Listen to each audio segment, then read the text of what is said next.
Olá, amigos, sejam bem-vindos a mais um vídeo do meu canal. Eu sou o Lucas Knaip e vamos falar sobre a Fórmula 1 e sobre o efeito solo, porque agora a gente está indo para o terceiro ano no regulamento com essa nova visão aerodinâmica dos carros, né, em que a maior parte da aderência tem que vir do assoalho, mais restrições a apêndices aerodinâmicos. E a questão que eu coloco é simples. Este é o caminho que a Fórmula 1 deve seguir. A Fórmula 1 está certa em encaminhar a paz para o efeito solo, visto que agora a Fórmula 2 também usa os carros de efeito solo. Eu já estou até com medo do que vai acontecer, né? Porque, olha, eu sou uma das pessoas contrárias ao efeito solo. Já adianto aqui, eu acho que isso foi uma péssima ideia para a Fórmula 1, porque ela tenta resolver um problema criando outro, né? Que assim, depois de 2017, quando eles transformaram os carros de Fórmula 1 em ônibus pelo tamanho que eles têm, eles literalmente, né, fizeram um problema de que o carro se torna tão dependente do ar frontal, né, que ele perde muito tempo atrás do carro que está à frente, né? E com isso a gente tinha aquela história, né? Os carros ficavam mais de um segundo atrás um do outro porque era impossível ficar mais próximo. E os pneus começaram a durar mais também porque eles eram mais largos, né? Então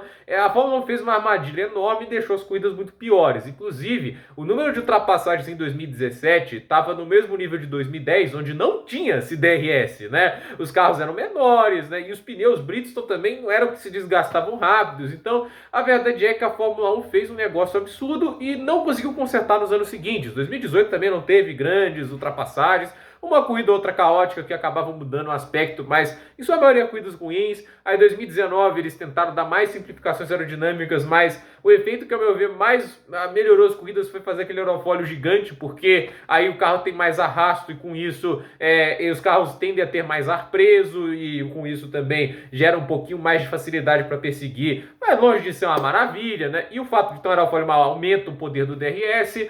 Então, assim, eles sempre estavam tentando arrumar essas soluções, fizeram um corte no assoalho, tanta coisa, e nunca chegava perto do que a gente via lá em 2011, né? E agora a gente está com o efeito solo, que acontece o quê? A gente está tendo muita dificuldade de perseguir os carros da frente, né? Então, vamos fazer esses carros, né, que fazem a maior parte do passa pelo assoalho, o ar é jogado muito mais para cima, o que tira também essa questão de menos ar turbulento para o carro atrás. Então, vamos lá, a gente vai fazer isso daí e, de fato, perseguir o carro da frente se tornou mais fácil.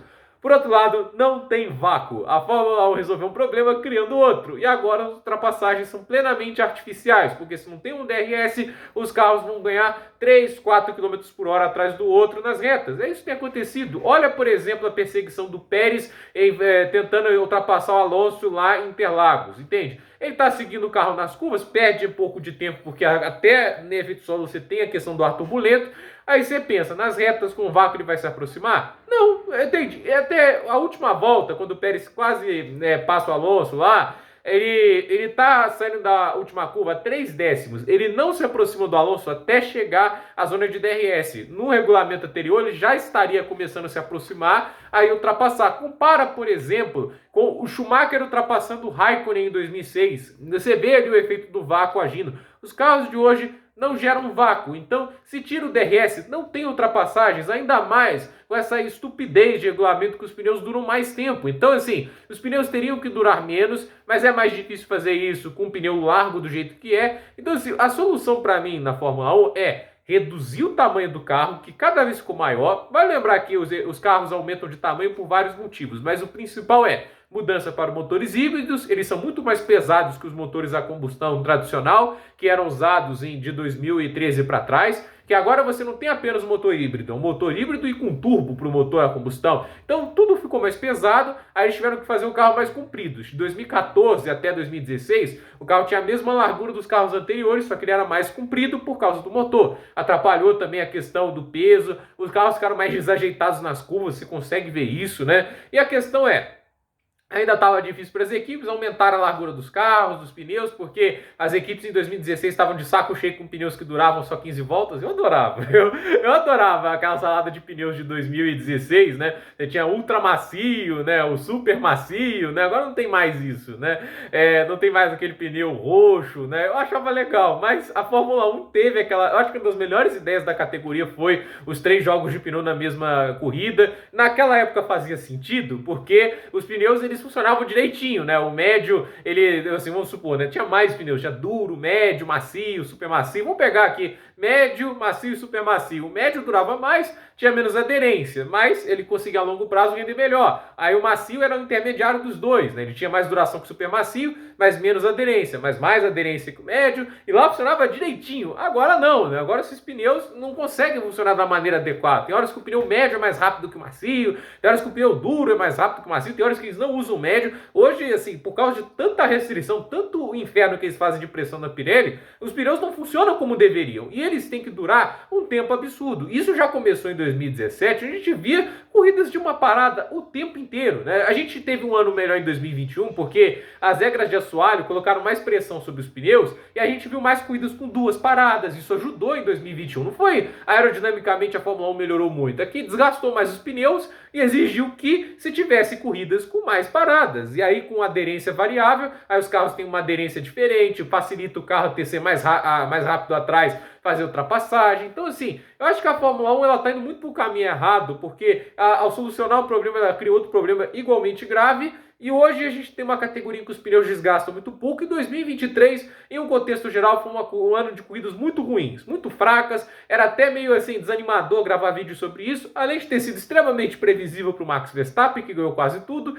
Ele não tem culpa nenhuma disso, né? Fizeram regulamento, ele se encaixou bem. Mas a questão é que a gente vê uma Fórmula 1 indo para efeito solo, para mais restrições, mais problemas. Eu fico pensando, por que eles não vão para um caminho tipo, vamos liberar testes em pista para as equipes, para facilitar o trabalho deles, ao invés de restringir todo mundo a túnel de vento? Porque isso é uma regra para ajudar a equipe grande. Entende? A Force India, por exemplo, ela fez um carro em 2008, né, usando apenas o carro da Spyker, e eles tinham a base deles em Silverstone, era muito mais modesta que a base acho que da McLaren. Você vê a disparidade do tamanho, é uma coisa grotesca, né?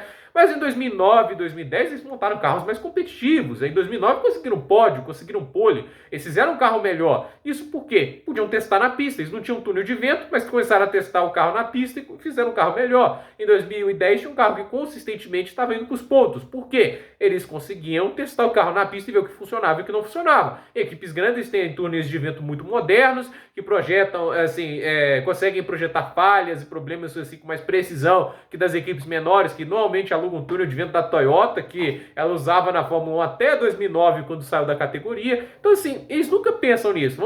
Vamos liberar testes em pistas, né? E podiam fazer assim, ó, equipes que foram piores dos construtores podem ter 20 mil quilômetros de pista, aí as equipes que são campeã vai ter 5 mil, sei lá, para ajudar a dar mais equilíbrio. Não, as regras há mais tempo de túnel de vento. Do que adianta se o túnel de vento das equipes menores é pior?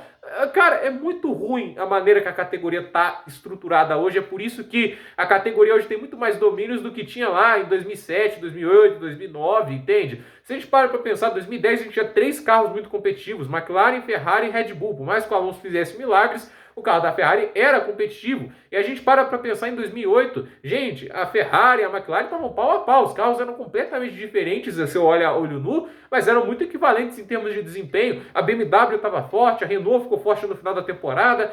E é isso porque os testes eram liberados e permitiam mais progresso nesse aspecto. Então, eu vejo o regulamento extremamente engessado, extremamente burocrático, difícil de trabalhar, e assim, é tão complicado que até atrapalha novas equipes entrarem na Fórmula 1, desestimula, né? E assim, o efeito solo, para mim, é um erro. Eu não consigo achar um acerto nisso, porque não ajudou a facilitar as ultrapassagens, ao meu ver. Acho que não tem muita diferença das corridas destes últimos anos para as corridas que a gente tinha lá em 2021. Não vejo tanta diferença assim, né? Alguma coisa fica melhor e outras coisas ficam piores, né? E assim, eu acho que a categoria não está acertando o rumo desse jeito, né? Eu acho que a Liberty Media não entende nada de automobilismo, está muito nítido. Negar Andretti é pura patifaria. E aí eles usaram a cortina de fumaça lá do Hamilton na Ferrari, né, que acabou se concretizando, evidentemente, para tentar impedir ali que esse negócio da Andretti ganhasse mais repercussão. Então, infelizmente, é isso que a gente está vendo na categoria. Eu, pessoalmente, acho que o efeito solo é um erro, mas muita gente pode discordar. Eu acredito que, assim, não adianta você resolver um problema criando outro igualmente grande.